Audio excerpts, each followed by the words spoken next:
When speaking to someone important, how do we balance confidence while not coming across cocky? I struggle with that. I want to sell myself, but in an honest way. Caitlin, have you got any thoughts? Yeah, confidence is an interesting one.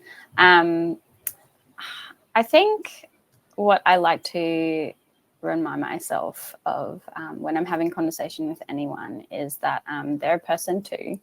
And so they have their own uniqueness. They have their own day-to-days that they live just like we do. And I try to think of that as a way to connect with them.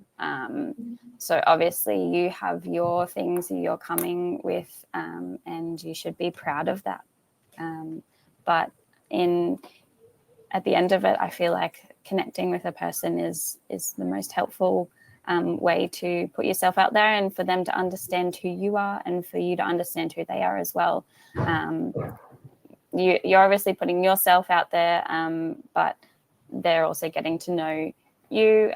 So remembering that it's a conversation as well, rather than kind of a performance. Some people can look at it like that.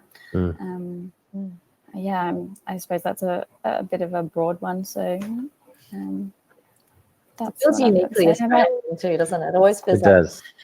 I don't think that You wouldn't have an American asking that question. True. In the States, they're just out there, and so maybe that's a bit of the context who you're talking to. I think there's also a big difference between being confident and being an asshole.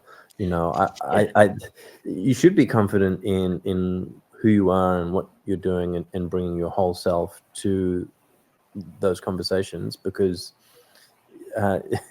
they most likely want to engage with that whole person.